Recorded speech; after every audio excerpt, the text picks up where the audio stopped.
नमस्कार दोस्तों, स्वागत है आपका अपने इस चैनल पर जिसका नाम है IAS PCS with Anoop sir. मैं हूं अनूप उपाध्याय और आज मैं जिस टॉपिक के ऊपर डिस्कस करने वाला हूं वो टॉपिक आपके स्क्रीन पर ये हेडिंग नजर आ रहा होगा। धोखा, जेल का डर, 50,000 सैलरी, युद्ध में भारतीय युवक ने गंवाई जान। मानव तस्कर, अगर इंडियन पॉलिटी के हिसाब से देखें तो अनुच्छेद 23, जहां मानव तस्करी और बलात्श्रम के प्रतिबंध के ऊपर जो है वह फंडामेंटल राइट्स के रूप में वर्णन किया गया है।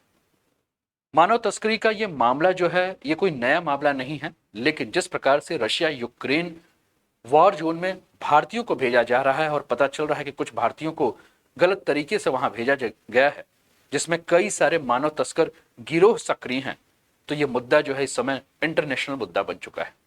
भारत में उनके परिजन जो है वो भारत सरकार से ये गुजारिश कर रहे हैं कि उनके परिवार वालों को जो कि गलत तरीके से वहां लड़ने के लिए भेज दिए गए हैं उन्हें सकुशल वापस बुलाते।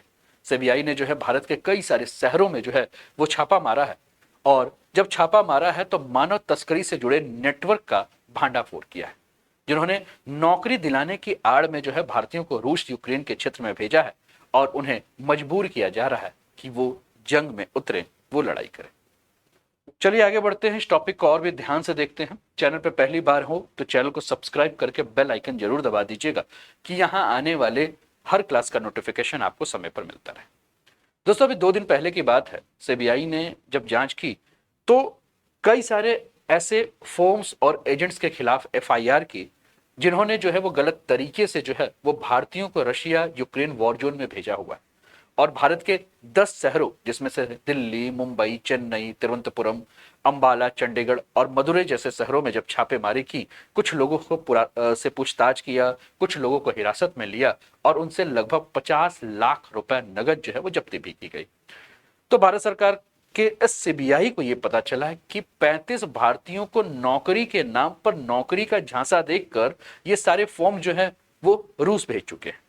और इन सबको यह कहा गया कि अगर तुम रूस जाओगे या यूक्रेन जाओगे तो वहां तुम्हें 3 से 4 लाख रुपए महीना जो है वो आमदनी होगी। अब उन्हें जब यूक्रेन या रूस भेजा गया तो पता चल रहा है कि उनको जबरदस्ती बिना किसी प्रशिक्षण के भेज दिया गया है लड़ने के लिए।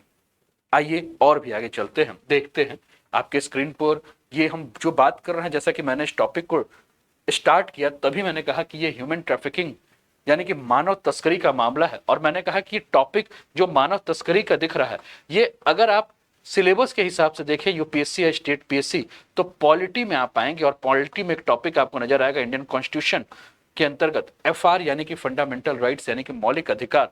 और इस मौलिक अधिकार के आर्टिकल 23 को आप बड़े ध्यान से देखेंगे तो वहां मानव तस्करी और बलात्श्रम के बारे में जो है वो चर्चा की गई। इसके अलावा अगर हम इस टॉपिक के बारे में बात करें तो ये टॉपिक कहीं ना कहीं दो देशों के बीच संबंध यानी कि इंटरनेशनल रिलेशंस के बारे में भी चर्चा करता है। इस टॉपिक के बारे में और भी अगर हम बात करें तो ये टॉपिक कहीं ना कहीं हमारे समाज में हमारी सोसाइटी के का भी एक टॉपिक है जिस पर हम बात कर रहे हैं। अब कहा यह जा रहा है कि जिन भारतीयों को जबरदस्ती जंग लड़ने के लिए भेजा गया है, जिनको जंग क्षेत्र में तैनात किया गया है, उसके बारे में अभी स्पष्ट आंकड़े हमारे पास मौजूद नहीं है। अभी कुछ दिन पहले एक घटना हुई जिसमें हैदराबाद का एक युवक जो है, आप इसको देखिए, ये तस्वीर आप देखेंगे, ठीक है, ये वीडियो भी आप देख रहे हैं, ये हैदराबाद का एक युवक है जिसका नाम मोहम्मद अफसान है। जब इसके मौत की खबर आई, जिसे जो है इन एजेंट्स ने जो है वो रूस की सेना में भर्ती कराया था, और एक हफ्ते पहले भी आपको याद होगा कि एक और व्यक्ति है जो कि आपके स्क्रीन पर इसका फोटो अभी देखने को मिलेगा, है ना, ये तस्वीर आपको देखने को मिल रही है, जो कि गुजरात का अश्विन भाई मंगूकिया है। टाइम्स ऑफ इंडिया ने इसको कवर किया था। इसकी भी मौत जो है वो रूस यूक्रेन जंग में जो है वो हो चुकी है। अब अफसान जो आपको नजर आ रहा है आपके स्क्रीन पर, जिसके बारे में कहा जा रहा है कि इसकी मौत हो चुकी है, कहा यह जा रहा है कि आंध्र प्रदेश और तेलंगाना के क्षेत्र में से या भारत के अन्य राज्यों से भी कई सारे युवाओं को एजेंट्स जो हैं वो गलत जानकारी देकर या लुभावने वादे कर कर या गलत तरीके से जो है वो रशिया यूक्रेन वॉर जोन में भेज चुके हैं। और इन्होंने कहा है कि भाई तुम वहां कमाने जाओगे तो तुमको जो है वो 3.5 लाख रुपए जो है वो महीने मिलेंगे। मीडिया रिपोर्ट्स में यह भी बात आई है कि सीबीआई ने जब इस पूरे केस की तहकीकात की तो एक व्यक्ति का नाम जो है इसमें बड़े जोर शोर से आ रहा है। ये व्यक्ति आपको आपके स्क्रीन पर नजर आएगा, अभी मैं इसका फोटो भी आपको दिखाता हूं।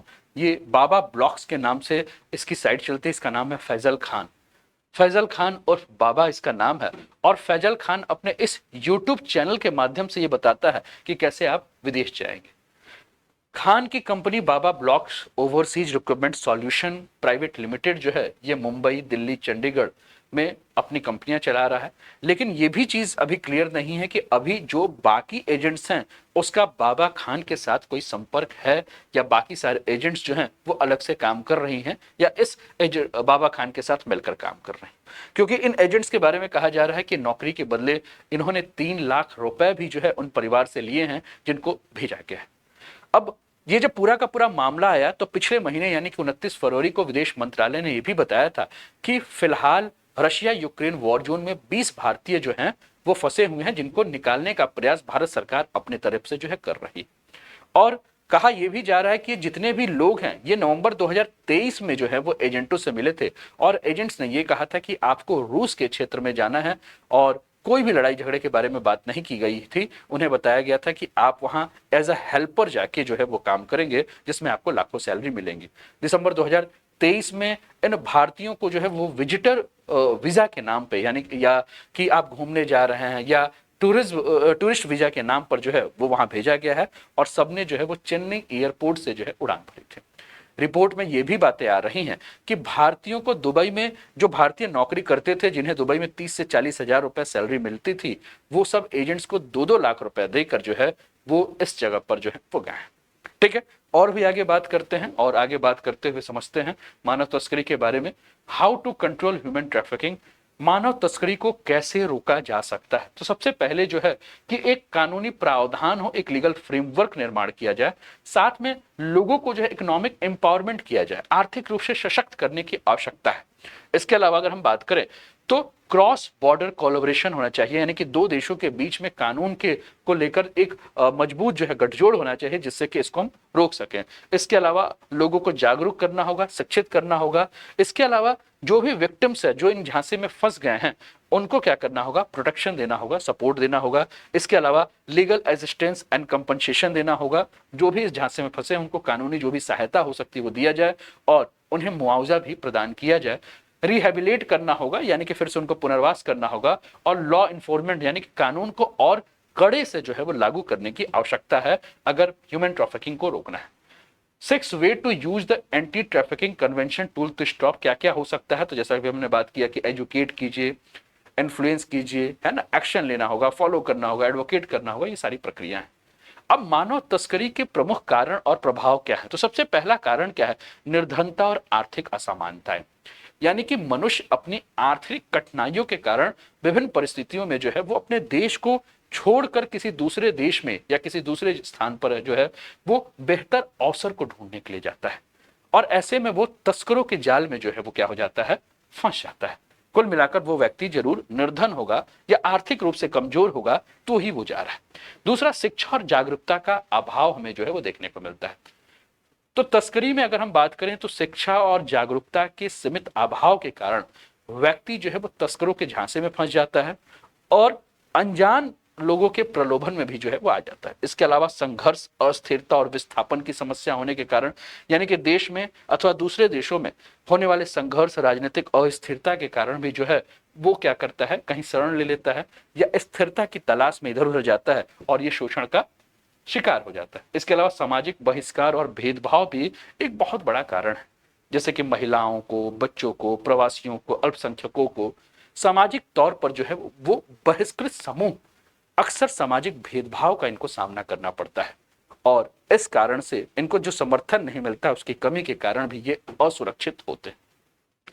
सस्ते श्रम और सेवाओं की मांग, कम लागत वाले श्रम सेवाओं की तलाश करने वाले जो भी उद्योग हैं वो कभी कभी शोषणकारी प्रथाओं को जो है अनदेखा कर देते हैं, जिससे कि श्रम शोषण की प्रथा जो है वो बनी रहती है। इसके अलावा अगर हम बात करें तो ऑनलाइन शोषण और प्रौद्योगिकी, जिस प्रकार से तकनीक या ऑनलाइन भर्ती की जो प्रक्रिया सुविधाजनक हो गई है, सही गलत के बारे में जानकारी ना होने के कारण जो है भ्रामक विज्ञापनों के या भ्रामक तरीके से जो लोग हैं इसमें फंस भी जाते हैं। अब मानव तस्करी में जब कोई फंस जाता है तो उसके ऊपर क्या क्या प्रभाव होता है, तो मनोवैज्ञानिक प्रभाव भी हमें यहाँ देखने को मिलते हैं। मनोवैज्ञानिक प्रभाव के बारे में अगर हम बात करें तो जो भी मानव तस्करों के चंगुल में फंस जाता है वो पीड़ित जो है उसको अगर हम देखें तो वो अवसाद की समस्या का शिकार हो जाता है, चिंता या विश्वासघात की भावना उसके अंतर्गत शामिल हो जाती है, दीर्घकालिक मानसिक स्वास्थ्य समस्या उसके अंदर जन्म लेती है। दूसरा, शारीरिक स्वास्थ्य जटिलता उनके अंदर आ जाती है, यानी कि वो अपर्याप्त स्वास्थ्य देखभाल का सामना करता है, विभिन्न स्वास्थ्य जटिलता उनको के अंदर उत्पन्न हो जाती है, स्वतंत्रता और अधिकारों की क्षति महसूस करता है, यानी कि तस्करी से जो भी पीड़ित व्यक्ति होता है वो हमेशा ऐसा महसूस करता है कि उसके मूल मानव अधिकार से जो है उसको वंचित कर दिया गया है, और उसके अंतर्गत कहीं ना कहीं निरंतर भय भी बना रहता है। इसके अलावा बात करें तो सामाजिक कलंक की भावना और अलगाव की स्थिति होती है। जीवित जो भी बचे लोग होते हैं उनको सामाजिक कलंक की भावना को जो है या बहिष्कार को जो है वो हमेशा सामना करना पड़ता है, और ऐसे में शोषण से बच जाने के बाद समाज एक नई चुनौती जो है उसको प्रस्तुत करता है। वैश्विक परिणाम क्या देखने को मिल रहा है हमें मानव तस्करी का? तो मानव तस्करी आपराधिक नेटवर्क के वैश्विक विस्तार को बढ़ावा देती है, और इससे सामाजिक आर्थिक व्यवस्था, अंतरराष्ट्रीय संबंध जो है वो प्रभावित भी होते हैं। इसको जो है वो सही करने की जो है वो आवश्यकता है। उम्मीद करता हूं कि ये टॉपिक आपको जो है वो समझ में जरूर आया होगा। तो कैसा लगा ये सेशन जरूर बताएं, और चैनल पर पहली बार हैं तो चैनल को सब्सक्राइब करके बेल आइकन दबा दीजिएगा। इंपॉर्टेंट जो भी इसमें नोट्स मिले हों आप उसको नोट डाउन भी करते चलिएगा, और अपने फीडबैक जरूर दीजिएगा, जिससे कि ये जो करंट अफेयर्स का सेशन है जिसपे हम आपके विषयों के साथ इसको जोड़ते हैं, इसका लाभ आपको ज्यादा से ज्यादा मिल सके। तो अपना ख्याल रखिए। जय हिंद, जय भारत।